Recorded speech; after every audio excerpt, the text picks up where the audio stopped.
नमस्कार मेरे प्यारे YouTube के सब्सक्राइबर साथियों, राज की बात में आपका स्वागत है, जहां डर और रहस्य की परतें धीरे धीरे खुलती हैं। और हाँ, जो भी लोग पहली बार इस चैनल पर आए हैं या हमारे पुराने साथी जो अब तक इस परिवार का हिस्सा नहीं बने हैं, तो अभी उस लाल बटन को दबाइए। सिर्फ एक क्लिक और आप दिल और दिमाग से इस कहानीकार परिवार का हिस्सा बन जाएंगे। आपका स्वागत है। जल्दी से सभी लोग नीचे कमेंट बॉक्स में अपना नाम लिखें। ये भी बताएं कि हमारी कहानियां ये आपको कैसी लगती हैं। आपका एक कमेंट, एक सब्सक्राइब मेरे लिए एक नई प्रेरणा बन जाता है। तो चलिए बिना समय गंवाए आज की कहानी शुरू करते हैं। लेकिन एक चेतावनी, क्या आपको लगता है कि इस दुनिया में ऐसी भी जगहें हैं जहां इंसानों से ज्यादा भूतों की परछाइयां घूमती हैं? क्या एक श्राप वाकई किसी इंसान को इस हद तक बदल सकता है कि वो फिर कभी पहले जैसा ना रह पाए? क्या कोई आत्मा मौत के बाद भी हमारी दुनिया में जिंदा रह सकती है? अगर इन सवालों ने आपके दिल में डर की एक हल्की लहर उठा दी है तो होशियार हो जाइए, क्योंकि आज हम आपको ले चलेंगे भारत के सबसे रहस्यमय और श्रापित गांव मायोंग की एक सच्ची और डरावनी कहानी में। ये कहानी है 3 दोस्तों अर्जुन, प्रिया और राहुल की। तीनों ने एक रहस्यमय केस की तह तक जाने के लिए मायोंग की ओर रुख किया था, लेकिन उन्हें क्या पता था कि वहां उनका सामना रूप बाला नाम की एक भयानक पिशाचिनी से होगा। वो आत्मा बस डराने के लिए नहीं, बल्कि अर्जुन की आत्मा को हमेशा के लिए कैद करने आई थी। अर्जुन मेहता एक होनहार युवा पत्रकार, तंत्र मंत्र और रहस्यमय घटनाओं पर स्टोरी करने के लिए जाना जाता था। उसे मायोंग के बारे में बहुत सी बातें सुनने को मिली थीं। तांत्रिक साधनाओं का अड्डा, गुमशुदा लोग और अजीब घटनाएं। यही सब जानने की जिज्ञासा उसे मायोंग ले आई। जैसे ही अर्जुन ने गांव की सीमाओं में कदम रखा, एक अजीब सी ठंडक उसके शरीर में दौड़ गई। हवा बहुत हल्की थी, लेकिन फिर भी उसकी गर्दन के पीछे कुछ रेंगता हुआ सा महसूस हो रहा था, जैसे कोई अदृश्य साया उसके बहुत करीब से गुजर रहा हो। गांव वाले थोड़े अलग से लग रहे थे, चुपचाप, सहमे हुए, जैसे किसी अदृश्य डर की गिरफ्त में हो। अर्जुन ने कुछ स्थानीय लोगों से बात करने की कोशिश की, लेकिन ज्यादातर ने उसकी तरफ देखा भी नहीं। कुछ ने सिर झुका लिया, कुछ ने डर भरी नजरों से उसकी तरफ देखा। तभी एक बूढ़ा आदमी उसके पास आया। उसकी आंखों में थकान और डर साफ दिख रहा था। उसने कांपती हुई आवाज में कहा, बेटा, ज्यादा देर मत रुकियो यहां। मायोंग तुम्हारे जैसे लोगों के लिए नहीं है। अर्जुन थोड़ा चौंका, लेकिन उसने इसे अंधविश्वास मानकर नजरअंदाज कर दिया। लेकिन गांव का माहौल, कुछ था उसमें जो ठीक नहीं लग रहा था। रिसर्च करते हुए अर्जुन को काली पहाड़ी नाम की एक जगह के बारे में पता चला। गांव के लोग इस नाम को सुनते ही चुप हो जाते थे। कुछ की आंखों में तो साफ साफ डर झलकने लगता। अर्जुन ने बाबा लक्ष्मण नाम के एक बुजुर्ग से इस पहाड़ी के बारे में पूछा। बाबा की आवाज कांप रही थी, जैसे वो उस जगह को याद करके ही डर गए हों। जो वहां गया वो लौट कर नहीं आया। मौत नहीं है वहां, कुछ और है, कुछ ऐसा जो आत्मा को खींच लेता है, इसे उन्होंने बमुश्किल कहा। अर्जुन को इन बातों पर यकीन नहीं हुआ, लेकिन बाबा ने जो कहानियां सुनाई उनमें कहीं ना कहीं एक सच्चाई छुपी लग रही थी। किसी शिकारी की बात जो उस पहाड़ी पर गया था और फिर कभी नहीं लौटा। किसी साधु की कहानी जो वहां से लौटकर पागल हो गया। उस रात जब अर्जुन अपने कमरे में अकेला था, उसे कुछ अजीब सुनाई देने लगा। कोई दूर से फुसफुसा रहा था, फिर जैसे किसी के कदमों की आवाज उसके कमरे के पास से गुजरी। उसने खिड़की से बाहर झांका, लेकिन बाहर सिर्फ स्याह अंधेरा था। फिर अचानक एक ठंडी हवा का झोंका आया और मोमबत्ती बुझ गई। पूरे कमरे में अंधेरा छा गया। अर्जुन को लगा कि ये सब उसका वहम है, लेकिन उसका दिल तेज धड़कने लगा। कोई डर उसके भीतर बस चुका था। अगले दिन उसने और लोगों से बात की, लेकिन जैसे ही वह काली पहाड़ी की बात करता, सब या तो चुप हो जाते या डरकर पीछे हट जाते। क्या वाकई वहां कुछ है? अर्जुन के मन में सवाल उठने लगे। आखिरकार उसने तय किया कि वह काली पहाड़ी जाएगा। प्रिया और राहुल के साथ रास्ता घना और डरावना था। पेड़ों की परछाइयां ऐसे हिल रही थीं जैसे कोई अदृश्य दैत्य वहां घूम रहा हो। ठंडी हवा में एक सरसराहट थी, जैसे कोई उनके कदमों की आहट सुनकर पीछा कर रहा हो। प्रिया ने कांपती आवाज में कहा, क्या तुम्हें लग रहा है कोई हमें देख रहा है? राहुल ने हल्की हंसी में जवाब दिया, हो सकता है कोई जानवर हो। पर तभी उनकी हंसी थम गई। सामने के रास्ते पर एक आकृति खड़ी थी, एक लड़की। उसके बाल लंबे और बिखरे हुए थे, जैसे बरसों से किसी ने कंघी न की हो। सफेद साड़ी पर मिट्टी और खून के निशान थे। वो जमीन पर नहीं खड़ी थी, हवा में हल्की सी तैरती हुई सी लग रही थी। बचाओ, प्लीज बचाओ। उसकी आवाज बेहद धीमी और दर्द भरी थी। अर्जुन उसके पास जाने ही वाला था कि उसके पैरों में जैसे जंजीरें बंध गईं। लड़की की आंखें लाल हो गईं, खून जैसी चमक लिए हुए, और अगले ही पल वो गायब हो गई। प्रिया की चीख जंगल में गूंज गई। तीनों जान बचाकर भागे। दौड़ते हुए अर्जुन का कैमरा गिर गया, लेकिन उन्हें उसका ध्यान तक नहीं रहा। गांव लौटते ही वहां के लोग जैसे पहले से ही उनका इंतजार कर रहे थे। मुखिया के चेहरे पर चिंता और डर दोनों थे। उसने कहा, तुम लोगों ने बहुत बड़ी गलती कर दी है, अब वो तुम्हें छोड़ने वाली नहीं। अर्जुन का दिमाग सवालों से भर गया था। वो डर के बावजूद सच्चाई जानना चाहता था। वो सीधा गया सोमदेव बाबा के पास, गांव का सबसे बुजुर्ग तांत्रिक। सोमदेव एक अंधेरे कमरे में आंखें बंद करके कुछ बड़बड़ा रहे थे। कमरा धुएं और धूप की गंध से भरा था। अर्जुन ने धीमे स्वर में पूछा, बाबा ये सब क्या है? वो लड़की कौन थी? और काली पहाड़ी, क्या सच में वहां कुछ है? बाबा ने धीरे से आंखें खोली। उनकी आंखों में ऐसा सन्नाटा था जो आत्मा को भीतर तक चीर दे। उन्होंने कहा, वो रूपबाला थी, एक आत्मा नहीं, श्राप है। वो मायोंग से जुड़ी है, और अब शायद तुम भी। कमरा और भी ठंडा हो गया था। अर्जुन समझ गया था ये कहानी अब किसी और मोड़ पर जा रही है। कमरे में घुसते ही अर्जुन की नजर चारों ओर गई। दीवारों पर अजीब प्रतीकों से भरी पेंटिंग्स टंगी थीं, जिनमें कुछ तो इंसानी शक्लें भी झलक रही थीं, मगर विकृत और डरावनी। कमरे में धूप की एक तीखी, लगभग सड़ी हुई गंध फैली थी, जैसे किसी ने पूजा में इस्तेमाल की चीजें यहां सालों से छोड़ दी हों। अर्जुन ने सामने बैठे वृद्ध साधु सोमदेव को देखा, जिनकी आंखों में कुछ ऐसा था जो उसने पहले कभी नहीं देखा था, जैसे उन्होंने बहुत कुछ सहा हो, बहुत कुछ देखा हो। अर्जुन ने धीमे स्वर में कहा, बाबा मैंने काली पहाड़ी पर एक लड़की देखी थी, वो कुछ अलग थी। उसकी आंखें जैसे मुझे देख रही हों। सोमदेव ने गहरी सांस ली, जैसे कोई बोझिल याद फिर से उभर आई हो। उनकी आवाज में अब गंभीरता थी। तुमने उसे देख लिया अर्जुन, अब वह भी तुम्हें देख चुकी है।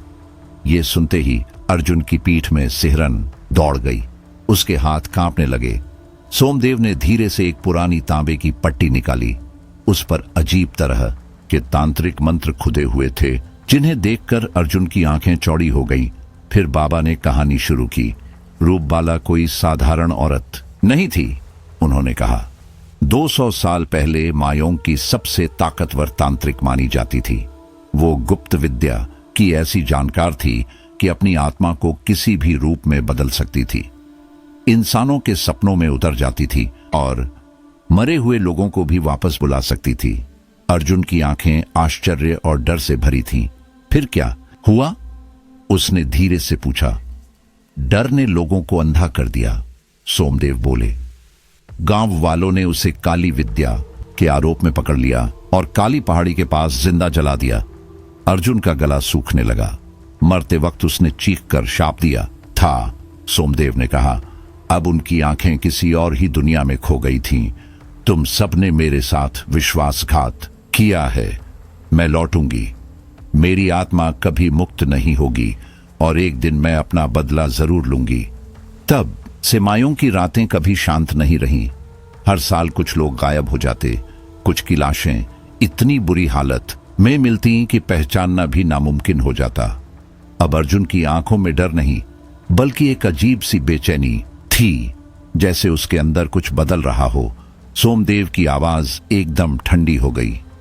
जिस लड़की को तुमने देखा वो कोई भटकती आत्मा नहीं थी। तुमने मायोंग की सबसे भयानक शक्ति को जगा दिया है। वह अब तुम्हारे पीछे है। अर्जुन की धड़कनें तेज हो गईं। जो उसने देखा था वह कोई भ्रम नहीं था। अब यह सिर्फ एक डरावना किस्सा नहीं था, यह हकीकत बन चुका था। क्या मैंने वाकई किसी आत्मा को देखा? अर्जुन खुद से बड़बड़ा उठा। या ये सब मेरा वहम था? सच जानने के लिए उसे वापस काली पहाड़ी जाना था, जहां उसका कैमरा गिर गया था। रात को जाना खतरे से खाली नहीं था, इसलिए अगली सुबह सूरज की पहली किरणों के साथ वो तैयार हो गया।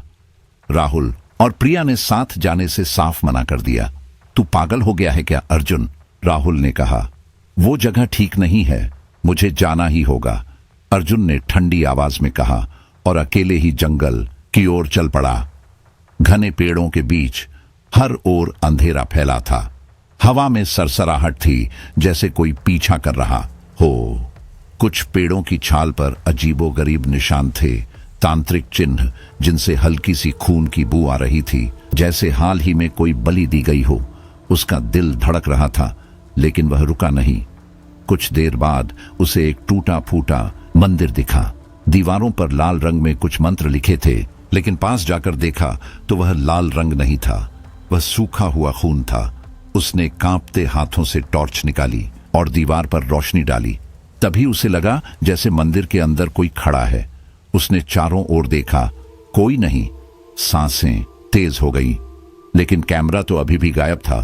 कुछ दूर पर उसे कैमरा दिखा। वह तेजी से उसकी ओर भागा और जैसे ही उसे उठाया, पीछे से एक परछाई उसकी ओर झपटी। वो स्त्री जैसी आकृति, लंबे बाल, जलती हुई आंखें और चेहरा जो जैसे पिघल रहा हो। अर्जुन की चीख निकल गई। वह दौड़ पड़ा, बिना पीछे देखे, बिना रुके। गांव पहुंचते ही वह अपने कमरे में बंद हो गया और कंपाते हाथों से कैमरा चलाया। फुटेज में पहले तो सब सामान्य दिखा, पेड़, पत्ते, काली पहाड़ी। फिर अचानक स्क्रीन पर वही चेहरा प्रकट हुआ, बुझी हुई आंखें, जलता चेहरा। अर्जुन उछल पड़ा। उसी वक्त गांव में शोर मच गया। राम शरण मर गया। वह आदमी जो रोज काली पहाड़ी के पास मवेशी चराने जाता था, आज उसकी लाश मिली थी, इतनी बुरी हालत में कि चेहरा पहचान में नहीं आ रहा था, जैसे किसी जानवर ने नोच डाला हो, मगर घाव इंसानी पंजों जैसे थे। गांव में डर फैल गया। लोग फुसफुसाने लगे, रूपबाला वापस आ गई है। अर्जुन के मन में अब कोई संदेह नहीं रहा। यह आत्मा नहीं थी, यह बदले की आग में जलती शक्ति थी। कुछ ऐसा जो मरा नहीं बल्कि इंतजार कर रहा था।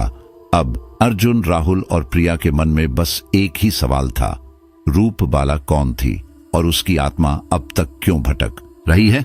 इस रहस्य को सुलझाने के लिए वे मायोंग की सबसे पुरानी और डरावनी जगह की ओर बढ़े, रुद्र हवेली। यह हवेली कभी रूपबाला का घर हुआ करती थी, अब सिर्फ खंडहर बचा था। हवेली के पास पहुंचते ही तीनों के रोंगटे खड़े हो गए। टूटी खिड़कियां, दीवारों पर जाले और एक सन्नाटा जो कानों में गूंजता था। भीतर घुसते ही एक ठंडी लहर बदन को छू गई। हवा में नमी और सड़ी हुई गंध थी। उन्होंने सांस रोककर कदम बढ़ाए। अंधेरे गलियारे से गुजरते हुए प्रिया का पैर किसी चीज से टकराया। नीचे देखा, कई पुराने कागज फटे पड़े थे, जिन पर किसी अनजानी भाषा में कुछ लिखा था। फिर एक बंद कमरा मिला। दरवाजा जंग से भरा था, लेकिन अर्जुन ने धक्का दिया तो वह चरमराते हुए खुल गया। कमरे में कदम रखते ही सब ठिठक गए। दीवारों पर चित्र बने थे, काले डरावने चित्र। उनमें लोग आग में जल रहे थे। कुछ के चेहरे मिटे हुए थे, जैसे उनकी आत्मा भी चिल्ला रही हो। और अब ये सब फिर से शुरू हो रहा था। कुछ चेहरों पर अजीब सी बनावट थी, मानो इंसान के नहीं, किसी और ही दुनिया के प्राणी हों। उनकी आंखों से काला धुआं निकल रहा था, जैसे कोई पुराना शाप अब भी उनके भीतर से रिस रहा हो। कमरे के बीचों बीच एक पुरानी खड़खड़ाती लकड़ी की मेज थी, जिस पर धूल से ढकी एक मोटी किताब रखी थी। अर्जुन ने संकोच से हाथ बढ़ाया और धीरे धीरे किताब उठाई। उसके कवर को अंगुलियों से साफ किया तो उस पर कुछ उभरे हुए अक्षर दिखाई दिए। जो अब भी चमक रहे थे। किताब के पन्ने पलटते ही अर्जुन की आंखें चौंधी आ गईं। यह किसी रहस्यमय विद्या की किताब थी, रूपांतरण विद्या। एक ऐसा खतरनाक काला जादू जिससे कोई भी व्यक्ति अपनी आत्मा को किसी भी रूप में बदल सकता था। इंसान का चेहरा छोड़कर वो किसी जानवर, परछाई या पराई शक्ति में तब्दील हो सकता था। अर्जुन ने गौर किया कि किताब में एक महिला का जिक्र बार बार आ रहा था, एक ऐसी तांत्रिक जिसे माइयों की सबसे शक्तिशाली आत्मा कहा गया था। उसका नाम था रूपबाला। किताब के आखिरी पन्ने पर कांपते हुए अक्षरों में चेतावनी लिखी थी, जो भी इस विद्या को छुएगा उसकी आत्मा कभी मुक्त नहीं होगी। ये पढ़ते ही अर्जुन, विक्रम और राहुल का खून जैसे जम सा गया। उनके हाथ ठंडे पड़ गए, आंखों में डर साफ झलकने लगा। हमें यहां से चलना चाहिए, विक्रम ने घबराई आवाज में कहा।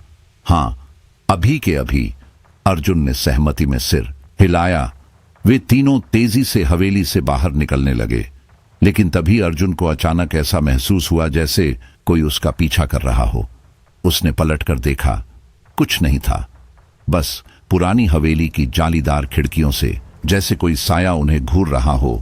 वे अब बिना पीछे देखे भागे अंधेरे गांव की तरफ। घर पहुंचते ही अर्जुन की सांसें धौंकनी सी चलने लगीं। उसने राहत की सांस ली, लेकिन तभी उसकी नजर अपने ही साए पर पड़ी। कुछ अजीब था, उसकी परछाई उससे लंबी थी। शायद रोशनी का कमाल है, उसने खुद से कहा। लेकिन जब उसने दोबारा ध्यान से देखा, उसकी परछाई किसी अजनबी जीव जैसी लग रही थी। न वह इंसान जैसी थी, न किसी जानवर जैसी। उसका दिल धड़कने लगा, गला सूख गया। अगले ही पल उसकी परछाई में हरकत हुई, हल्की सी, जैसे उसमें किसी और की जान समा गई हो। अर्जुन घबराकर पीछे हट गया, लेकिन परछाई अपनी जगह टिकी रही, गहरी और कहीं ज्यादा डरावनी। ये क्या हो रहा है मेरे साथ? अर्जुन बुदबुदाया। उसे अब यकीन हो गया था, रूप बाला की आत्मा उसका पीछा कर रही थी। हवा अचानक ठंडी होने लगी थी, जैसे कोई अदृश्य शक्ति धीरे धीरे उसके करीब आ रही हो। अर्जुन को तब से अजीब अजीब चीजें महसूस होने लगी थीं। जब से वह रुद्र हवेली से लौटा था, उसे लगता कोई उसका पीछा कर रहा है। जब भी आईने में देखता, उसकी परछाई कुछ अलग दिखती, कभी ज्यादा लंबी, कभी उसका आकार बदलता, कभी उसकी हरकतों में देर होती, जैसे कोई परछाई को कंट्रोल कर रहा हो। शुरुआत में उसने इसे वहम समझा, लेकिन जब यह रोज रोज होने लगा तो बेचैनी बढ़ती चली गई। इसी दौरान गांव में एक और खौफनाक हादसा हुआ। गंगाराम, जो हर रोज नदी किनारे मछली पकड़ता था, अचानक लापता हो गया। जब गांव वाले उसे खोजने निकले तो उसकी लाश गांव के बाहर एक पुराने पीपल के पेड़ के नीचे मिली। लेकिन वह लाश वो सामान्य नहीं थी। उसका शरीर अधजला था, जैसे किसी ने उसे जिंदा आग में झोंका हो। उसकी आंखें पिघल चुकी थीं और चेहरा ऐसा लगा जैसे मरने से पहले उसने कोई ऐसा भयावह दृश्य देखा हो जिसकी कल्पना भी डरावनी हो। गांव में खुसर पुसर शुरू हो गई। ये पिशाचिनी का काम है, रूपबाला लौट आई है, किसी ने फुसफुसाया। अब अर्जुन और उसके दोस्तों को भी यकीन हो चला था कि ये सब किसी बुरी आत्मा का असर है। उन्होंने तय किया कि गांव के सबसे पुराने तांत्रिक बाबा लक्ष्मण से मिलना चाहिए। बाबा लक्ष्मण गांव से थोड़ी दूरी पर एक गुफा में रहते थे। वहां हमेशा धूनी जलती रहती थी और अंदर एक अजीब सी गर्माहट थी, जैसे वहां कुछ और भी मौजूद हो। जब अर्जुन और उसके दोस्त वहां पहुंचे तो बाबा पहले से ही जैसे उनकी राह देख रहे थे। उन्होंने आंखें बंद की और कहा, तुमने देख लिया जो नहीं देखना चाहिए था। तुमने उस आत्मा को छेड़ा है जो सदियों से बंधी हुई थी। अर्जुन ने कांपती आवाज में उन्हें सब कुछ बताया। रुद्र हवेली, वह किताब, वह औरत जिसकी आंखों से धुआं निकल रहा था और पीछा करती परछाई। बाबा ने गहरी सांस ली। रूपबाला, वह अब जाग चुकी है। वह उन्हीं का पीछा करती है जो उसके राज को जानने की कोशिश करते हैं। वह तब तक पीछा नहीं छोड़ेगी जब तक तुम्हारी आत्मा पूरी तरह उसकी कैद में न चली जाए। अर्जुन का चेहरा सफेद पड़ गया। उसकी आंखों में डर साफ दिख रहा था। बाबा लक्ष्मण ने उसे एक ताबीज दिया और कहा, इसे हमेशा अपने पास रखना, ये तुम्हें थोड़ा बहुत बचा सकेगा लेकिन पूरी तरह नहीं। अर्जुन और उसके दोस्त चुपचाप लौट आए, लेकिन अर्जुन नहीं जानता था कि उस रात क्या होने वाला था। रात का वक्त था, हवा में एक सिहरन थी। अर्जुन अपने कमरे में अकेला बैठा था। कमरे की दीवारों पर चुप्पी छाई थी, लेकिन उसे लग रहा था जैसे कोई कोने में खड़ा सांसें ले रहा हो। खिड़की का पर्दा धीरे धीरे हिलने लगा बिना हवा के। अर्जुन की नजर आईने पर गई और वहां उसने जो देखा उसकी रीढ़ में ठंड दौड़ गई। उसकी परछाई अब भी खिड़की की ओर देख रही थी, जबकि वह खुद पीछे मुड़ चुका था। ये कैसे हो सकता है?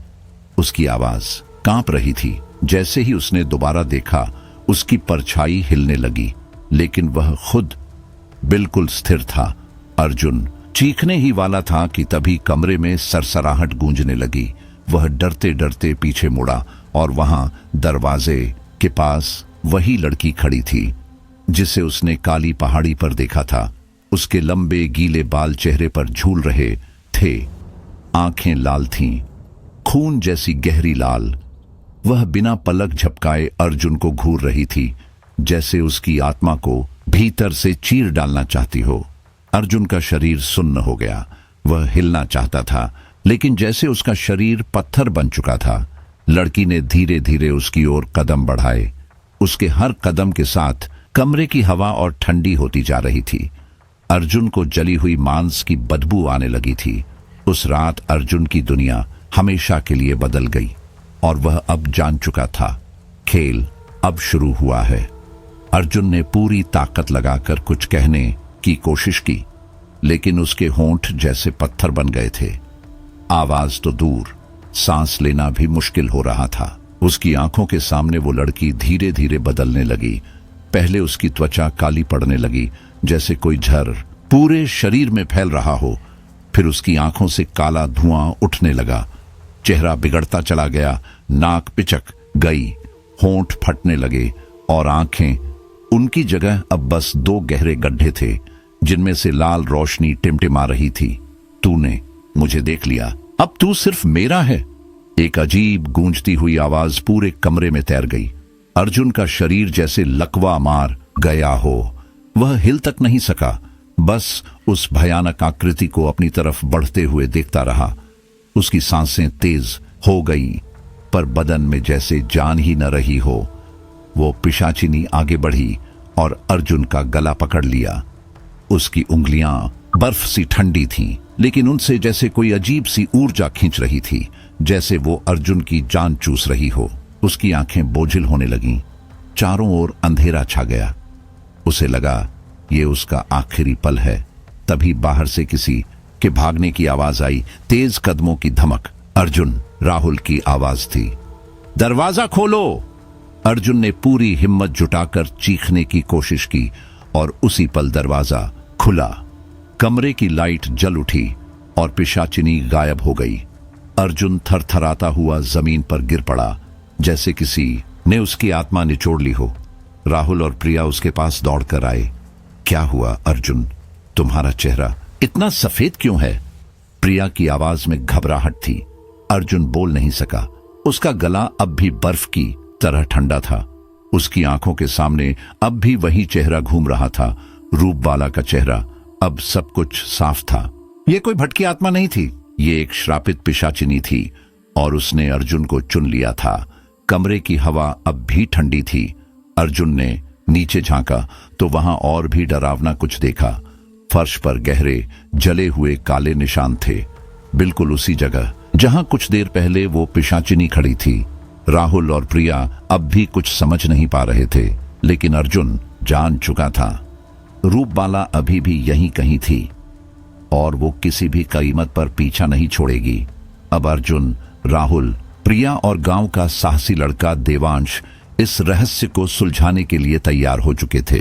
उन्हें पता था कि ये कोई साधारण आत्मा नहीं, मायों की सबसे खतरनाक पिशाचिनी का श्राप था। इस श्राप को खत्म करने के लिए उन्हें उस पुराने किले तक पहुंचना था जहां रूपबाला की आत्मा कैद थी। जैसे ही वे जंगल में घुसे, अजीब अजीब चीजें होने लगीं। पेड़ खुद ब खुद कांप रहे थे। हवा में एक कंपन था, जैसे कोई धीमे धीमे मंत्र पढ़ रहा हो। रात गहराने लगी और ठंडी हवा ने पूरे माहौल को और डरावना बना दिया। रास्ते में उन्हें एक पुराना शिव मंदिर मिला।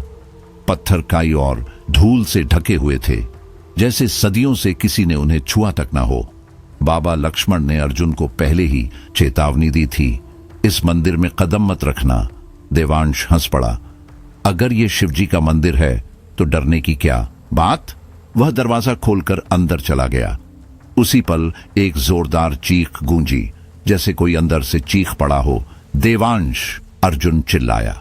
तीनों दौड़कर मंदिर के दरवाजे तक पहुंचे, लेकिन दरवाजा खुद ब खुद बंद हो गया था। अंदर से अब भी देवांश की आवाजें आ रही थीं, पर वे धीरे धीरे धीमी होती गईं। फिर सन्नाटा। अर्जुन ने पूरी ताकत लगाकर दरवाजा खोला। अंदर घुप अंधेरा था। देवांश का कोई नामो निशान नहीं था। हवा में एक अजीब सी दुर्गंध फैली थी, जैसे जलते हुए मांस की बू। फिर दीवारों पर कुछ चमकने लगा। सभी डरकर पीछे हटे। खून से लिखा एक वाक्य उभर रहा था, जो मुझे जगाने आएगा वो मौत की नींद सोएगा। प्रिया ने कांपती आवाज में कहा, हमें यहां से अभी निकल जाना चाहिए। अर्जुन ने गहरी सांस ली, अपने डर को दबाया और कहा, नहीं, अब पीछे नहीं हट सकते। वे मंदिर से बाहर निकल गए, लेकिन उनके दिलों में एक ही सवाल था, देवांश कहां गया। अब कोई रास्ता नहीं बचा था। उन्हें मायोंग के उस गुप्त किले तक पहुंचना ही था। जैसे जैसे वे जंगल के गहरे हिस्से में बढ़े, माहौल और डरावना होता गया। हर तरफ सरसराहट थी, जैसे सैकड़ों सांप रेंग रहे हों। कभी किसी लड़की की हंसी गूंजती तो कभी किसी के रोने की आवाज। राहुल ने डरते हुए कहा, हमें यहां नहीं आना चाहिए था। नजरअंदाज करो। अर्जुन ने उसकी बात काट दी। तभी अंधेरे में एक जोड़ी लाल चमकती आंखें दिखाई दी। भूखी, क्रोधित। प्रिया कांप गई। उसने अर्जुन का हाथ कसकर पकड़ लिया। वो देखो, उसकी उंगली एक छायादार आकृति की ओर इशारा कर रही थी। वो आकृति पहले दूर थी, लेकिन कुछ ही पलों में वे उसके सामने खड़ी थी। अब वे चेहरा साफ देख सकते थे। रूप बाला। उसकी खाल जली हुई थी, होंठ सड़े हुए और आंखों से काले धुएं की लकीरें निकल रही थीं। तुमने मेरी शांति भंग की है, अब मैं तुम्हारी आत्मा लूंगी। उसकी आवाज गूंजती हुई किसी अंधे कुएं से आती जान पड़ती थी। राहुल और प्रिया डर के मारे पीछे हटने लगे, लेकिन अर्जुन खड़ा रहा। उसने बाबा लक्ष्मण का दिया ताबीज गले से निकाला और जोर से मंत्र पढ़ा, एयूएम नमः शिवाय। रूप बाला चीखने लगी। उसका चेहरा और भी डरावना हो गया, लेकिन वह गायब नहीं हुई। वह एक काले धुएं में घुलती हुई जंगल के अंधेरे में समा गई। हम बच गए, राहुल ने हाँफते हुए कहा, लेकिन अर्जुन चुप रहा। उसकी आंखें अब भी जंगल के अंधेरे में टिकी थीं। वह जानता था खेल अभी बाकी था। यही तो बस शुरुआत थी। अर्जुन की धीमी आवाज हवा में गूंज उठी। कुछ ही मिनटों में वे तीनों किले के दरवाजे तक पहुंच गए। ये एक बेहद पुराना और विशाल किला था, जिसकी दीवारें जगह जगह से ढह चुकी थीं। दीवारों में दरारें थीं, जिनमें से पेड़ पौधे उग आए थे। वर्षों से ये जगह वीरान थी, लेकिन उसके सन्नाटे में भी एक अजीब सी सरसराहट थी, जैसे कोई छुपकर उन्हें देख रहा हो। जैसे ही वे दरवाजे के करीब पहुंचे, अर्जुन के कदम रुक गए। उसका दिल जोर जोर से धड़कने लगा। हमें यहीं आना चाहिए था क्या? प्रिया ने फुसफुसाते हुए पूछा। उसकी आवाज में साफ डर था। अर्जुन ने कोई जवाब नहीं दिया। उसने बस दरवाजे को हल्का सा धक्का दिया। लकड़ी की दरवाजा चरमराता हुआ खुला, लेकिन जैसे ही वे अंदर जाने को हुए, उनकी सांसें थम गईं। दरवाजे के ठीक ऊपर देवांश का शव लटका हुआ था। उसकी आंखें बाहर को निकली हुई थीं, शरीर आधा जला हुआ था। ऐसा लग रहा था जैसे किसी ने उसे बेरहमी से मारा हो, यातनाओं से भरा अंत। उसकी छाती पर नाखूनों की गहरी खरोंचें थीं और होठों पर अब भी किसी आखिरी चीख की छाप जमी हुई थी। प्रिया की चीख निकल गई। राहुल चौंक कर कई कदम पीछे हट गया। अर्जुन की टांगें कांपने लगी। नहीं, ये नहीं हो सकता। वो तो थोड़ी देर पहले हमारे साथ था। अर्जुन बुदबुदाया, जैसे खुद से लड़ रहा हो। तभी एक अजीब सी हंसी हवा में गूंज उठी, गहरी गूंजती हुई, असली और फिर भी परे दुनिया की। तुम सब अब मेरे पास आ गए हो, अब वापस जाना नामुमकिन है। अर्जुन ने धीरे धीरे ऊपर देखा। किले की टूटी दीवारों के पीछे कोई खड़ा था। उसकी लाल चमकती आंखें अंधेरे में जल रही थीं और वो उन्हें घूर रहा था। रूपबाला। अर्जुन ने बमुश्किल नाम लिया। वही आत्मा जिसके बारे में सिर्फ कहानियां थीं। किले के अंदर घुसते ही एक कड़ाके की ठंड ने उन्हें घेर लिया। ये ठंड मौसम की नहीं थी, ये किसी अदृश्य डर की मौजूदगी थी। हर दीवार धूल से ढकी थी, मकड़ियों के जाले झूल रहे थे और दीवारों पर अजीब जले सले तांत्रिक चिन्ह खुदे हुए थे, जैसे सदियों पहले कोई भयानक अनुष्ठान यहीं हुआ हो। यहां रहना ठीक नहीं है, प्रिया ने कांपती आवाज में कहा। लेकिन अब हम पीछे नहीं हट सकते, अर्जुन ने धीरे से जवाब दिया। खुद को शांत करने की कोशिश करते हुए वे एक बड़े कमरे तक पहुंचे। वहां एक पुरानी मूर्ति रखी थी, किसी देवी की प्रतीक जैसी। मूर्ति के सामने एक लोहे की प्लेट थी जिस पर संस्कृत में कुछ खुदा हुआ था। अर्जुन ने जैसे ही प्लेट उठाई, पूरा कमरा अंधेरे में डूब गया। चारों तरफ ठंडी हवा चलने लगी। वो हवा नहीं थी, जैसे किसी अदृश्य शक्ति की सांसें उन्हें छू रही हों। तभी एक गूंजती आवाज कमरे में गूंजी। तुमने मुझे फिर से जगा दिया है, अब कोई भी सुरक्षित नहीं रहेगा। प्रिया ने अर्जुन का हाथ कसकर पकड़ लिया। राहुल धीरे धीरे पीछे खिसकने लगा। फिर मूर्ति की आंखों से लाल गाढ़ा खून टपकने लगा। दीवारें कांपने लगीं, जैसे पूरा किला जीवित हो उठा हो। अर्जुन ने जल्दी से प्लेट वापस रखने की कोशिश की, लेकिन अब देर हो चुकी थी। किले की गहराई से एक परछाई उभरने लगी। वो धीरे धीरे आकार लेने लगी और सामने आ खड़ा हुआ एक बूढ़ा डरावना तांत्रिक। उसकी आंखें जलते कोयले जैसी थी और दाढ़ी ऐसे हिल रही थी जैसे धुएं की लहरें हों। तुम कौन हो? अर्जुन ने कांपते हुए पूछा। मैं भैरवनाथ, वह बोला, आवाज मानो जमीन के नीचे से उठ रही हो। रूपबाला का गुरु। प्रिया और राहुल के होश उड़ गए। भैरवनाथ, मायोंग का सबसे कुख्यात काला तांत्रिक। उसी की आत्मा अब उनके सामने थी। रूपबाला सिर्फ एक पिशाचिनी नहीं थी, भैरवनाथ बोला। वो चुनी हुई आत्मा थी। प्राचीन शक्तियों ने उसे अमृतत्व दिया था। अमृत? लेकिन वो तो मारी गई थी, अर्जुन ने चौंक कर पूछा। भैरवनाथ जोर से हंसा। वो कभी मरी ही नहीं। हर 100 साल में उसे 7 लोगों की बलि चाहिए होती है, तभी वो जिंदा रहती है। और यही वजह है कि मायोंग में हर साल लोग गायब होते हैं। राहुल का चेहरा सफेद पड़ गया। मतलब इस साल की बलि हम हैं? उसकी आवाज कांप रही थी। भैरवनाथ ने सिर झुकाकर जवाब दिया, हां, और अब तुमने मुझे जगा दिया है। अब सिर्फ एक ही रास्ता है। उससे पहले कि रूपबाला अपनी बलि पूरी करे, तुम्हें उसे रोकना होगा, नहीं तो मायोंग हमेशा के लिए उसकी गिरफ्त में चला जाएगा। अब अर्जुन को सब समझ आ गया था। यह आत्मा नहीं थी, यह एक शापित अमर शक्ति थी और उसे रोकना अब उनकी जिम्मेदारी थी। हमें जल्दी निकलना होगा, अर्जुन ने कहा गले में फंसी आवाज से। वे तीनों दरवाजे की ओर भागे। अर्जुन ने जोर से धक्का दिया, लेकिन दरवाजा अपने आप भयंकर आवाज के साथ बंद हो गया। यह कैसे हो सकता है? प्रिया की आवाज कांप रही थी। अर्जुन ने पूरी ताकत से दरवाजा खींचा, लेकिन वह हिला तक नहीं।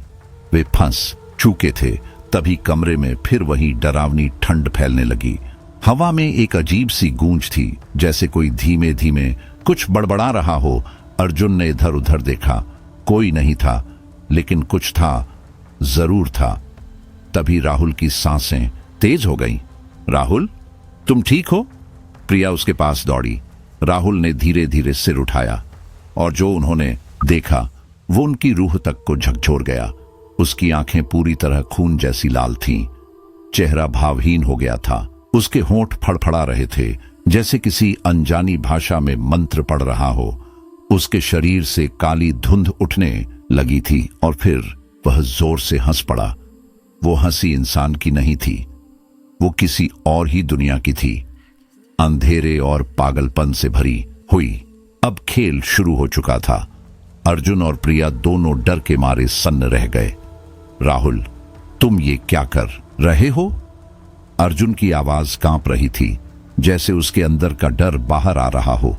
लेकिन राहुल ने उनकी तरफ देखा तक नहीं। उसकी हंसी पहले से भी ज्यादा तेज और बुरी लग रही थी। फिर धीरे धीरे उसने अपना सिर घुमाया और बोला, अब तुम बच नहीं सकते। उसकी आवाज अब किसी आदमी की नहीं, बल्कि किसी अजीब और अनजान औरत की लग रही थी। ठंडी, शांत, लेकिन डरावनी। अर्जुन को तब समझ आया कि रूपबाला ने राहुल के शरीर पर कब्जा कर लिया है। राहुल, लड़ो इसके खिलाफ, प्रिया चिल्लाई। लेकिन राहुल अब पहले जैसा नहीं था। उसकी हरकतें अजीब हो गई थीं, जैसे उसका शरीर किसी अदृश्य शक्ति के कब्जे में हो। अर्जुन धीरे धीरे पीछे हटने लगा, लेकिन इससे पहले कि वह कुछ कर पाता, राहुल ने अपनी भयानक ताकत से उसे पकड़ लिया और जोर से दीवार से टकरा दिया। अर्जुन की चीख निकल गई और उसके सामने अंधेरा छा गया। उसके कानों में एक आवाज गूंज रही थी, अब तुम मेरा अगला शिकार होंगे। फिर सब कुछ काला हो गया। अर्जुन, प्रिया और राहुल पहले भी कई खौफनाक चीजें देख चुके थे, लेकिन जो अब उनके सामने था वह किसी बुरे सपने से भी ज्यादा डरावना था। राहुल अब पूरी तरह रूपबाला के कब्जे में था। उसकी आंखें गहरे लाल हो चुकी थीं और उसकी आवाज दैत्य जैसी गहरी और भयानक हो गई थी। वह धीरे धीरे अर्जुन की ओर बढ़ा और उसके होंठों से कुछ अजीब भाषा की बुदबुदाहट निकल रही थी, मानो कोई पुराना तांत्रिक मंत्र दोहरा रहा हो। अब तुम बच नहीं सकते, उसने कहा। लेकिन यह राहुल की आवाज नहीं थी, यह रूपबाला की आवाज थी। अर्जुन ने झटके से पीछे हटने की कोशिश की, लेकिन राहुल की ताकत अब मानवीय नहीं रही। उसने अर्जुन की गर्दन पर हमला किया, लेकिन अर्जुन नीचे झुक गया और बच गया। राहुल का हाथ दीवार से टकराया, जिससे दीवार पर खून के गहरे निशान रह गए। राहुल, पागल मत बनो, प्रिया चीखी। हम तुम्हारी मदद करेंगे। लेकिन राहुल अब किसी की सुनने की हालत में नहीं था। उसने अचानक प्रिया की ओर देखा। उसकी आंखें चमक उठी और प्रिया की सांस थम गई। तुम भी मेरे रास्ते में आ रही हो, उसने कहा और पंजे फैलाने लगा। अर्जुन की आंखों के सामने एक और भयानक दृश्य उभरा। राहुल ने एक झटके में प्रिया को हवा में उठा लिया। प्रिया छटपटाई, उसकी चीख पूरे किले में गूंज रही थी। राहुल के हाथों से निकलती काली ऊर्जा ने उसकी सांसें घुटने लगी। नहीं, अर्जुन ने गुस्से में अपनी जेब से भैरवनाथ की तांत्रिक माला निकाली और बिना सोचे समझे उसे राहुल के गले में डाल दिया। जैसे ही माला राहुल के शरीर से टकराई, वह जोर से कांपने लगा और दर्द से चीखा। आवाज किले में गूंज उठी। राहुल के शरीर से निकली काली ऊर्जा एक धुएं के बादल में बदल गई। वह तड़पते हुए जमीन पर गिर पड़ा और धीरे धीरे सामान्य होने लगा। राहुल बेहोश था, लेकिन अर्जुन जानता था कि खतरा अभी भी टला नहीं था। तभी भैरवनाथ की आत्मा प्रकट हुई। उनकी आंखों में चिंता और गुस्सा दोनों झलक रहे थे। अर्जुन, तुम्हें अब सच जानना होगा, उन्होंने कहा। रूपबाला सिर्फ बलि लेना नहीं चाहती, वह कुछ बड़ा करने की योजना बना रही है। अर्जुन ने उलझन भरे स्वर में पूछा, क्या? वह और क्या कर सकती है? भैरवनाथ की आत्मा ने धीरे धीरे जवाब दिया, नवचेतना तंत्र, नवचेतना तंत्र। प्रिया ने एक साथ कहा। भैरवनाथ ने सिर हिलाया। यह तंत्र सिर्फ सबसे शक्तिशाली तांत्रिकों के लिए होता है। अगर कोई इसे पूरा कर ले तो वह न केवल मायूंग की बल्कि पूरे संसार की सबसे शक्तिशाली तांत्रिक बन सकता है। रूपबाला यही तंत्र पूरा करना चाहती है और इसके लिए उसे सिर्फ एक चीज चाहिए, कुल देवता का रक्त। अर्जुन का दिल तेजी से धड़कने लगा। कुल देवता का रक्त? इसका क्या मतलब है? भैरवनाथ की आंखों में एक अजीब चमक आई। तुमने कभी सोचा है कि रूपबाला बार बार तुम्हें मारने के बजाय जिंदा क्यों छोड़ रही थी? क्योंकि उसे तुम्हारी जरूरत है। अर्जुन के पैरों तले जमीन खिसक गई। नहीं, ये कैसे हो सकता है? भैरवनाथ ने गहरी सांस ली। तुम माइयों के कुल देवता के वंशज हो। तुम्हारे खून में वही शक्ति है जो इस तंत्र को पूरा करने के लिए जरूरी है। अगर रूपबाला तुम्हें अपने वश में कर ले तो वह अजेय हो जाएगी। अर्जुन की सांसें थम गईं। अब उसे पूरी तरह समझ आ चुका था रूपबाला की असली योजना क्या थी। किले के अंदर घना अंधेरा फैल चुका था। रूपबाला की डरावनी हंसी गूंज रही थी। उसकी काली छाया चारों ओर तांडव मचा रही थी। वह अर्जुन की ओर हाथ बढ़ा रही थी, लेकिन उसी समय भैरवनाथ की आत्मा फिर से प्रकट हुई और अपनी पूरी तांत्रिक शक्ति के साथ रूपबाला के सामने खड़ी हो गई। हवा में अजीब सी कंपी फैल गई, जैसे दो भयानक शक्तियां आमने सामने आ गई हों। अचानक पूरे किले में आग की लपटें उठने लगीं। दीवारों पर तांत्रिक चिन्ह चमकने लगे और हवाएं इतनी तेज हुईं कि आसपास के पेड़ जड़ से उखड़कर गिरने लगे। अर्जुन, प्रिया और देवांश किनारे खड़े थे। ये भयानक युद्ध देख रहे थे, लेकिन एक बात साफ थी, रूपबाला लगातार और भी शक्तिशाली होती जा रही थी। भैरवनाथ ने अपने मंत्रों से आग की लपटें बढ़ाईं, लेकिन रूपबाला ने एक झटके में उन्हें काली धुंध में घेर लिया। तुम मुझे नहीं रोक सकते, रूपबाला गरजी। अब मुझे कोई भी शक्ति हरा नहीं सकती। उसने भैरवनाथ पर काले जादू से हमला किया। भैरवनाथ का शरीर तेजी से कांपने लगा। उनकी आत्मा कमजोर हो रही थी। अर्जुन घबराया, लेकिन तभी भैरवनाथ ने उसकी ओर देखा और गहरी आवाज में कहा, अर्जुन, रूपबाला को मारने का सिर्फ एक तरीका है। तुम्हें उसके असली शरीर को जलाना होगा, जो अभी भी इस किले के अंदर कहीं छुपा हुआ है। अर्जुन और प्रिया की सांसें तेज हो गईं जैसे ही उन्होंने यह बात सुनी। वे बिना कोई और सोचे किले के सबसे गहरे हिस्से की ओर भागे। चारों तरफ घना अंधेरा और रहस्यमय साये मंडरा रहे थे। किले की पुरानी ठंडी दीवारों से कहीं कहीं खून टपक रहा था और हवा में कहीं से कुछ अजीब सी करवटें, जैसे किसी ने चीख मारी हो, गूंज रही थीं। अर्जुन का दिल जोर जोर से धड़क रहा था। उसके मन में डर और चिंता दोनों एक साथ उबाल रहे थे। अगर वे बाला का असली शरीर नहीं खोज पाए तो सब कुछ खत्म हो जाएगा। जैसे ही वे किले की गहरी सुरंग में घुसे, एक भयानक दृश्य ने उनके कदम ठहरवा दिए। राहुल, जो कभी उनका दोस्त था, अब उनके सामने खड़ा था, लेकिन वह पहले जैसा नहीं दिख रहा था। उसकी आंखें पूरी तरह काली थीं, उसकी पूरी बॉडी अकड़ी हुई लग रही थी और उसकी आवाज इतनी भयानक हो गई थी कि सुनकर रोंगटे खड़े हो जाएं। कहां जा रहे हो अर्जुन? राहुल की आवाज अब एक डरावनी गहरी गूंज की तरह थी। राहुल, तुम्हें इस जाल से बाहर आना होगा। रूपबाला तुम्हारा इस्तेमाल कर रही है, प्रिया ने डर के मारे चीखते हुए कहा। लेकिन राहुल ने सिर्फ एक ठंडी खौफनाक मुस्कान दी। फिर अचानक वह हवा में उछला और अर्जुन पर टूट पड़ा। अर्जुन ने खुद को बचाने के लिए जैसे तैसे पलटा, लेकिन राहुल की ताकत अब किसी इंसानी सीमा से बाहर थी। उसकी उंगलियां लंबे पंजों जैसी नुकीली हो गई थीं और वह इतनी तेजी से हमला कर रहा था कि अर्जुन को संभलना मुश्किल हो रहा था। अर्जुन खुद से सवाल करता रहा, क्या वह अपने पुराने दोस्त को बिना मारे पार पा सकता है? वक्त तेजी से बीत रहा था। रूपबाला की शक्ति हर पल बढ़ रही थी। अगर उसने जल्दी फैसला नहीं लिया तो सब खत्म हो जाएगा। किले के अंदर अंधेरा और भी गहरा हो गया था। हवा में एक अजीब सड़ी गली सी गंध फैल रही थी, जैसे किसी ने यहां काले तंत्र मंत्र किए हों। अर्जुन, प्रिया और राहुल के बीच संघर्ष भयंकर था। राहुल अब पूरी तरह से इंसान नहीं रह गया था। उसकी आंखें काली और खाली हो चुकी थीं और उसके चेहरे पर एक भयावह क्रूर मुस्कान थी। उसकी आवाज एक गहरे खाली गड्ढे से आ रही थी।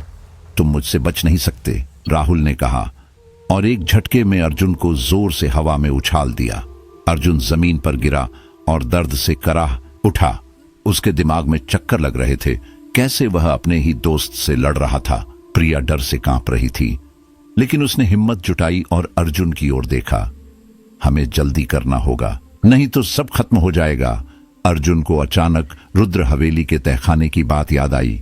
उसने पढ़ा था कि किले के नीचे एक गुप्त सुरंग है जहां रूपबाला का असली शरीर छुपा है। हमें किले के नीचे जाना होगा, उसने घबराहट में कहा। लेकिन राहुल उन्हें जाने नहीं देना चाहता था। उसने अपने हाथ उठाए और अचानक हवाओं में अजीब मंत्र गूंजने लगे। चारों तरफ गाढ़ा अंधेरा छा गया और एक भयावह ताकत ने अर्जुन और प्रिया को उठाकर दीवार से टकरा दिया। अब कोई नहीं बचेगा, राहुल की आवाज गूंज उठी। अर्जुन हार मानने वाला नहीं था। उसने हिम्मत जुटाई और तेजी से दौड़ पड़ा। प्रिया भी उसके पीछे पीछे भागी। राहुल जमीन पर रेंगता हुआ उनके पीछे पीछे आया, लेकिन अर्जुन ने तेजी से गुप्त दरवाजा खोल दिया और संकरी सुरंग में कूद गया। वहां सामने एक गहरी ठंडी गुफा थी। गुफा के अंदर एक कांच का ताबूत रखा था जिसमें एक लड़की सोई हुई थी। अर्जुन का दिल तेजी से धड़कने लगा। यह रूपबाला का असली शरीर है, उसने कांपते हुए कहा। अर्जुन ताबूत खोलने की कोशिश कर रहा था कि अचानक एक जोरदार झटका लगा और राहुल गुफा के अंदर छलांग लगाकर आ पड़ा। मैं तुम्हें जिंदा नहीं छोड़ूंगा, राहुल चिल्लाया और अर्जुन का गला पकड़कर उसे हवा में उठा लिया। अर्जुन की सांसें थमने लगीं, उसके सामने अंधेरा छाने लगा। प्रिया यह सब देखकर डर गई, लेकिन उसने हिम्मत जुटाई। उसने गुफा में पड़े तांत्रिक चाकू को उठाया, आंखें बंद की और पूरी ताकत से राहुल के सिर पर वार किया। राहुल दर्द से चीख पड़ा। अचानक उसकी बॉडी से एक काली छाया निकली और गुफा की दीवारों में समा गई। राहुल अब मुक्त हो चुका था। अर्जुन गिरते ही एक जलती हुई मशाल उठाया और ताबूत पर फेंक दी। आग ने तेजी से कांच के ताबूत को घेर लिया और रूपबाला की लाश जलने लगी। पूरे किले में चीखें गूंजने लगीं। रूपबाला की आत्मा जलती हुई लाश से बाहर निकलकर हवा में तैरने लगी। उसकी चीखें इतनी भयानक थीं कि गुफा की दीवारें हिलने लगीं। नहीं, यह नहीं हो सकता। अर्जुन ने अपनी आंखें बंद कर लीं। अब सब खत्म हो चुका था। आखिरी चीख के साथ रूपबाला की आत्मा हमेशा के लिए खत्म हो गई। अंधकार धीरे धीरे छंटने लगा। जैसे ही उसकी आत्मा राख बन गई, पूरे किले में हलचल मच गई। दीवारें हिलने लगीं, फर्श कांप उठा और एक भयानक गर्जना के साथ सब कुछ टूटने लगा। लेकिन उसी वक्त भैरवनाथ की आत्मा एक आखिरी बार प्रकट हुई। उसकी आंखों में शांति थी, चेहरे पर हल्की मुस्कान। तुमने मेरा अधूरा काम पूरा कर दिया अर्जुन। अब यह श्राप हमेशा के लिए खत्म हो चुका है। उसकी आवाज गूंज उठी। फिर एक पल में उसकी आत्मा प्रकाश में बदलकर आकाश में विलीन हो गई। अर्जुन, प्रिया और राहुल ने एक दूसरे को देखा। वे जीवित थे, लेकिन जानते थे कि वहां ज्यादा देर रुकना अब खतरे से खाली नहीं था। किले की छत गिरने लगी। चारों ओर धूल और धुआं भर गया। भागो! अर्जुन चिल्लाया। तीनों पूरी ताकत से दौड़े। पत्थर गिर रहे थे, जमीन फट रही थी और किला अपने अंतिम समय में था। अर्जुन ने प्रिया का हाथ मजबूती से पकड़ा और उसे बाहर खींचा, जबकि राहुल उनके पीछे दौड़ रहा था। किस्मत से वे सुरंग से बाहर निकलने में कामयाब हुए। जैसे ही वे किले के बाहर निकले, पूरे किले ने एक जोरदार धमाके के साथ धूल और राख में तब्दील हो गया। अब सब कुछ सचमुच खत्म हो चुका था। अर्जुन ने धीरे से लंबी सांस ली और अपने चारों ओर घने जंगल की ओर देखा। हवा अब उस भारीपन से हल्की लग रही थी जो पहले महसूस होती थी। उस माए की रातों का डर जो जैसे उसकी रूह में बस गया था, अब कहीं दूर छूट चुका था। जब वे गांव वापस आए तो सब कुछ उतना ही सामान्य लग रहा था जितना कि हमेशा होता था। गांव वाले खुश थे। वे नहीं जानते थे कि अर्जुन, प्रिया और राहुल कितने बड़े खतरे से बचकर आए थे, लेकिन तीनों जानते थे कि वे मौत के मुंह से निकलकर लौटे थे। अर्जुन की आंखों में अब एक नया डर बैठ चुका था, एक डर जो उसने खुद से छुपाने की कोशिश की। राहुल और प्रिया ठीक थे, वे सामान्य दिख रहे थे, पर अर्जुन के दिल में कुछ अजीब सा चल रहा था।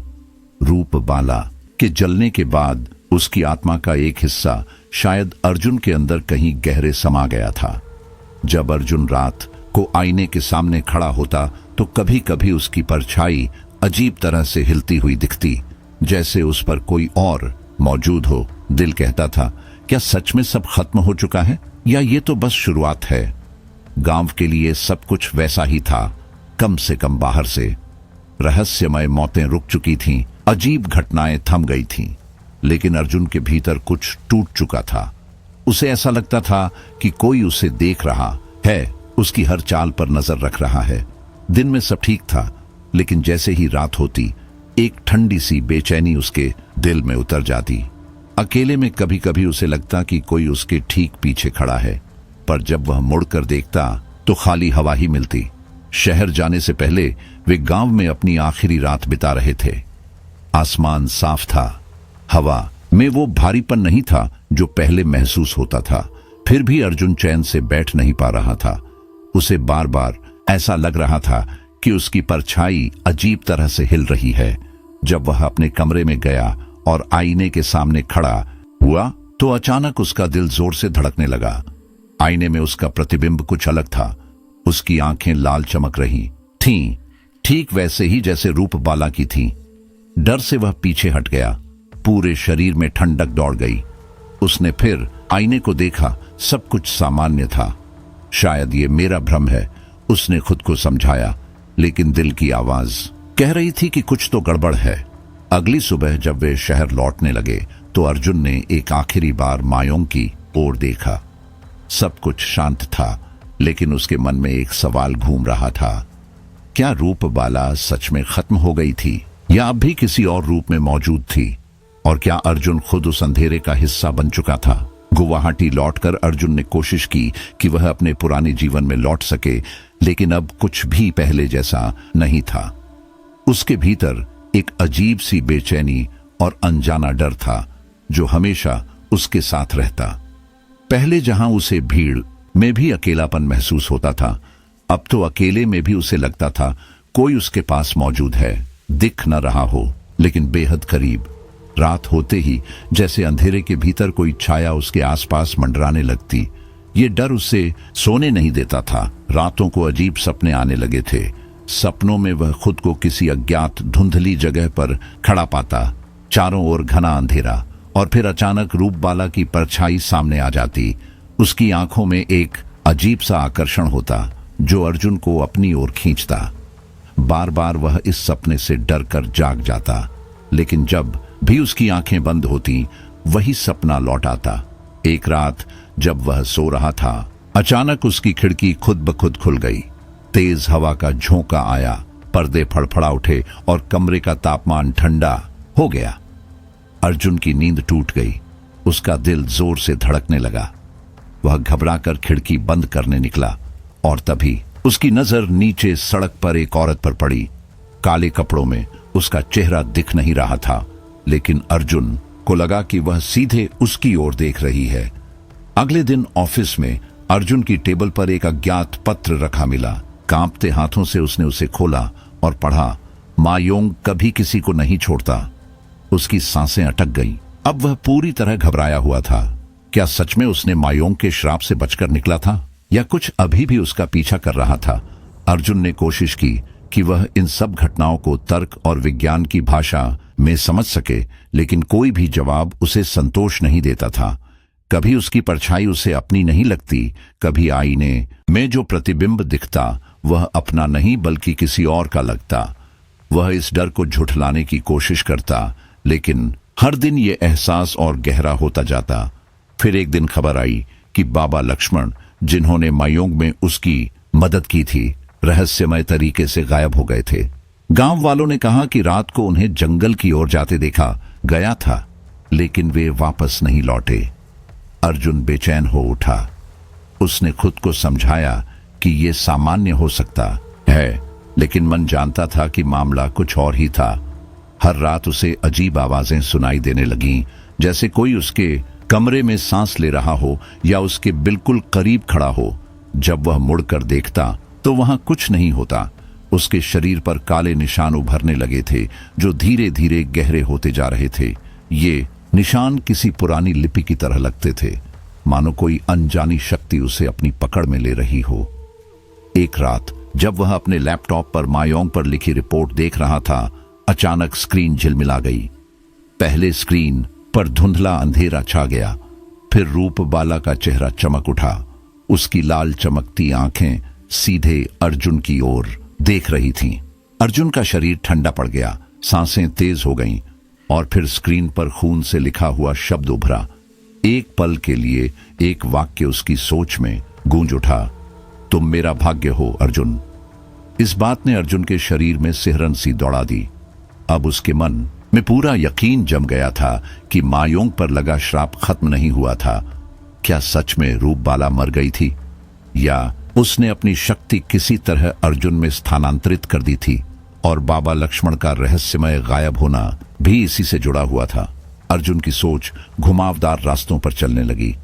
उसने खुद से पूछा, क्या मैं सच में उस रहस्य को सुलझा पाऊंगा? इसका एक ही रास्ता है, मुझे वापस मायोंग जाना होगा। जैसे ही वह मायोंग पहुंचा, सीधे बाबा लक्ष्मण के बारे में पूछताछ करने लगा। लेकिन जैसे ही उसने गांव के लोगों से इस बारे में पूछा, उनकी नजरें झुका गईं और उनके कदम पीछे हटने लगे। कोई भी उसकी आंखों में सीधे देखने की हिम्मत नहीं कर रहा था, मानो वे कुछ छिपा रहे हों। अर्जुन जितना ज्यादा पूछता, गांव वाले उतने ही चुप रह जाते। उनका डर किसी आम घटना का नहीं था, बल्कि किसी अज्ञात और खतरनाक शक्ति का था, जो आज भी इस गांव के ऊपर छाया हुआ था। अर्जुन के मन में कई सवाल उठने लगे। क्या बाबा लक्ष्मण सच में गायब हो गए थे, या उनके साथ कुछ ऐसा हुआ था जिसे गांव वाले जानते थे, लेकिन किसी वजह से बोलने से डरते थे? जवाब पाने के लिए अर्जुन ने उस जगह जाने का फैसला किया जहां से ये सब शुरू हुआ था, रुद्र हवेली। हवेली के भीतर कदम रखते ही उसे वही बासी और सड़ी हुई हवा महसूस हुई जो पिछली बार भी उसे घेर रही थी। सीढ़ियां चरमरा रही थीं, मानो किसी अदृश्य हाथ ने उन पर अपने पंजे गाड़ रखे हों। तहखाने में उतरते ही उसने वह पुरानी तांत्रिक किताब फिर से देखी, जिसे उसने पहली बार वहीं पाया था। उसके पन्ने अब भी खून से सने हुए थे, जिन पर अजीब और डरावने तंत्र मंत्र लिखे थे। जैसे ही उसने पन्ने पलटे, उसकी नजर एक लाइन पर अटक गई। जब कोई चुनी हुई आत्मा को खत्म करता है, तो उसकी शक्ति का एक हिस्सा उसमें समा जाता है। अर्जुन का शरीर जैसे जड़ सा हो गया। क्या इसका मतलब था कि जब उसने रूप बाला को जलाया था, तो उसकी कुछ शक्ति उसके अंदर चली आई थी? क्या वह खुद भी धीरे धीरे रूप बाला जैसा बनने लगा था? यही कारण था कि रातों में उसे अजीब सपने आते थे। काले निशान उसके शरीर पर उभर रहे थे और कभी कभी आईने में उसकी आंखें लाल हो जाती थीं। ये सवाल उसके मन में भारी पड़ रहे थे कि अचानक हवेली के दरवाजे जोर से खुद ब खुद खुल गए। अंधेरा पूरे कमरे में फैल गया। तभी एक गहरी गूंजती हुई आवाज उसके कानों में पड़ी, अब तुम बच नहीं सकते अर्जुन। अर्जुन तेजी से मुड़ा और जो उसने देखा, उसने उसकी रूह तक हिला दिया। बाबा लक्ष्मण उसके सामने खड़े थे, लेकिन अब वे इंसान नहीं रहे थे। उनका आधा जल चुका शरीर काला सा हो चुका था, आंखें गहरी और काली थीं और उनके होंठ एक राक्षसी हंसी में मुड़े हुए थे। अर्जुन को तुरंत एहसास हो गया कि रूप बाला ने बाबा लक्ष्मण के शरीर पर कब्जा कर लिया था। उसकी नजर उस अध जले शरीर की राक्षसी आंखों में गहराई से डूबी और उसने महसूस किया यह उसकी आखिरी लड़ाई थी। हवेली के अंदर हवा भारी और घुटन भरी हो गई थी, जैसे कोई अदृश्य शक्ति हर चीज को कसकर पकड़ रही हो। अचानक रूप बाला की आत्मा गरज उठी, तुम सोचते हो कि मुझे खत्म कर सकते हो अर्जुन? मैं तुम्हारे अंदर हूं। उसके अगले शब्द सुनते ही बाबा लक्ष्मण का शरीर तेजी से बदलने लगा। उनकी त्वचा काली पड़ गई, चेहरे की हड्डियां उभर आईं और उनका मुंह एक भयानक चीख के साथ खुला, जिससे चारों ओर अंधेरा फैल गया। अर्जुन ने फौरन अपने गले से भैरवनाथ की दी हुई तांत्रिक माला निकाली और मंत्र पढ़ने लगा। जैसे ही उसने पहला शब्द बोला, उसके शरीर में भयंकर जलन फैल गई। ऐसा लग रहा था मानो उसके अंदर कोई भयानक शक्ति छटपटा रही हो, बाहर निकलने की कोशिश कर रही हो। उसने जल्दी से समझ लिया कि रूप बाला की शक्ति अब उसके बाहर नहीं, बल्कि उसकी आत्मा में भी घुस चुकी थी। अब वह दो रास्तों में फंसा था। अगर वह मंत्र पूरा पढ़ता तो खुद मर सकता था, क्योंकि उसकी आत्मा अब पूरी तरह इंसानी नहीं रही थी। लेकिन अगर वह नहीं पढ़ता तो रूप बाला हमेशा के लिए जीवित रह सकती थी और मायोंग कभी चैन से नहीं रह पाएगा। आसपास आग की लपटें उठने लगीं, हवेली की दीवारें फड़फड़ाने लगीं और एक अजीब सी फुसफुसाहट गूंजने लगी। रूप बाला की आत्मा पूरी तरह तामसिक शक्ति में बदल चुकी थी और अब वह अर्जुन पर टूट पड़ी। लेकिन अर्जुन ने अपनी पूरी ताकत से मंत्र पढ़ना जारी रखा। हर शब्द के साथ उसका शरीर और अधिक जल रहा था। नसें नीली पड़ रही थीं और उसकी आंखें तेज रोशनी से चमक रही थीं। जैसे ही उसने आखिरी मंत्र पढ़ा, पूरे मायोंग में भयानक रोशनी फैल गई। हवेली की दीवारें टूटने लगीं और रूप बाला की आत्मा कर्कश चीख के साथ हवा में उठी, तड़पती हुई, फिर एक भयंकर विस्फोट के बाद नष्ट हो गई। लेकिन अर्जुन वहीं जमीन पर गिर पड़ा। उसके शरीर में अजीब बदलाव हो रहे थे। उसकी त्वचा पर काले निशान गहरे हो रहे थे, सांसें तेज हो गई थीं और उसकी आंखों की पुतलियां धीरे धीरे काली पड़ने लगी थी। अर्जुन सोच रहा था कि रूप बाला को खत्म करके वह सब कुछ खत्म कर चुका था, लेकिन धीरे धीरे उसे एहसास हुआ कि उसकी लड़ाई अभी खत्म नहीं हुई थी। मायोंग से लौटने के बाद उसकी जिंदगी पहले जैसी नहीं रही। जब भी वह आईने में देखता, कभी कभी उसकी आंखों की पुतलियां लाल चमकने लगती, पर पलक झपकाते ही सब सामान्य हो जाता। उसकी त्वचा पर छोटे छोटे काले निशान उभरने लगे थे जो धीरे धीरे फैल रहे थे। शुरुआत में उसने सोचा यह बस थकान और तनाव का असर है, लेकिन फिर अजीब सपने आना शुरू हो गए। हर रात वह खुद को मायोंग के घने जंगलों में खड़ा पाता। चारों ओर साए जैसी आकृतियां होती और कोई अस्पष्ट आवाज उसका नाम पुकारती। कभी कभी तो उसे ऐसा लगता कि वह जागते हुए भी किसी अदृश्य शक्ति को महसूस कर सकता है। अचानक ऐसा लगा जैसे कोई उसकी आत्मा के भीतर घुसने की कोशिश कर रहा हो। प्रिया और राहुल उसकी हालत देखकर बहुत घबराए। उन्होंने तुरंत फैसला किया कि उसे डॉक्टर के पास ले जाना ही होगा। पर जब डॉक्टर ने जांच की तो उसने कहा, आपकी सेहत तो ठीक लग रही है, ये सब मानसिक तनाव की वजह से हो सकता है। आराम करो और ज्यादा चिंता मत करो। अर्जुन खुद भी मानना चाहता था, लेकिन अंदर कहीं कुछ बदल रहा था। उसकी इच्छाएं अजीब होने लगी थीं। कभी कभी उसे बिल्कुल अंधेरे में बैठना अच्छा लगता, बिना किसी वजह के घंटों रात के आसमान को घूरता रहता। कानों में जैसे हवा में कोई सिसकने जैसी आवाजें गूंजती थीं, मायों की हवाएं, जैसे वह अभी भी उस रहस्यमयी जगह पर हो और यह सब शहर के बीच हो रहा था। फिर एक रात जो उसकी जिंदगी बदल गई। आधी रात को अचानक उसकी आंखें खुली, लेकिन वह अपने बिस्तर पर नहीं था। वह खुद को चलते चलते अपने घर के बाहर पाया। सड़कें सुनसान, हवा में एक अजीब ठंडक थी। उसके नंगे पैर गीली मिट्टी से तरबतर थे, जैसे अभी अभी बारिश हुई हो। सबसे डरावनी बात यह थी कि उसे याद ही नहीं था कि वह वहां कैसे आया। उसने चारों ओर देखा, तभी उसकी नजर सड़क के एक कोने पर पड़ी। वहां एक परछाई खड़ी थी, काले कपड़ों में लिपटी हुई। वह धीरे धीरे उसकी ओर इशारा कर रही थी। अर्जुन को लगा उसकी आंखों में वही भूख थी जो रूप बाला की आंखों में होती थी। उसका दिल तेजी से धड़कने लगा। जैसे ही वह पलटकर भागना चाहता था, एक आवाज कानों में गूंजी, तू अब मायोंग का हिस्सा बन चुका है। अर्जुन का शरीर अपने आप मायोंग की ओर बढ़ने लगा। वह खुद को रोक नहीं पा रहा था। उसके कदम किसी अज्ञात ताकत के वश में थे। बिना सोच समझे वह फिर से मायोंग के जंगल में पहुंच गया, जहां उसने और उसके दोस्तों ने रूपबाला को खत्म किया था। चारों ओर वही सन्नाटा था, लेकिन इस बार हवा में एक अजीब गर्माहट थी, जैसे कोई चीज अभी भी जल रही हो। अर्जुन आगे बढ़ा और पुराना श्मशान घाट देखा, जहां उन्होंने रूपबाला का असली शरीर आग के हवाले किया था। लेकिन जब उसने राख को देखा तो उसका दिल धड़कने लगा। राख अभी भी गर्म थी, जैसे उसमें कोई हलचल हो रही हो, जैसे कोई अब भी वहां जिंदा हो। तभी एक पुराने खंडहर के पास उसने एक तांत्रिक ग्रंथ का अधूरा पन्ना देखा। वह पीला और जला हुआ था, समय की मार झेल चुका। कांपते हाथों से उसने उसे उठाया और पढ़ना शुरू किया। जो कोई भी अभिशप्त आत्मा को नष्ट करता है, वह स्वयं अभिशप्त हो जाता है। अर्जुन के होश उड़ गए। क्या इसका मतलब था कि रूपबाला की आत्मा अब उसके अंदर समा चुकी थी? उसकी नजर फिर राख पर गई। उसे ऐसा लगा कि राख में एक चेहरा उभर रहा था, रूपबाला का चेहरा। उसकी लाल लाल आंखें अब भी वैसी ही भूखी और ठंडी थीं।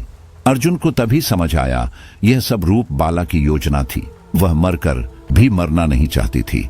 उसने अपनी आत्मा को किसी दूसरे शरीर में स्थानांतरित करने का तरीका खोज लिया था, और वह नया शरीर था अर्जुन। यही वजह थी कि अर्जुन को लगातार अजीब सपने आ रहे थे।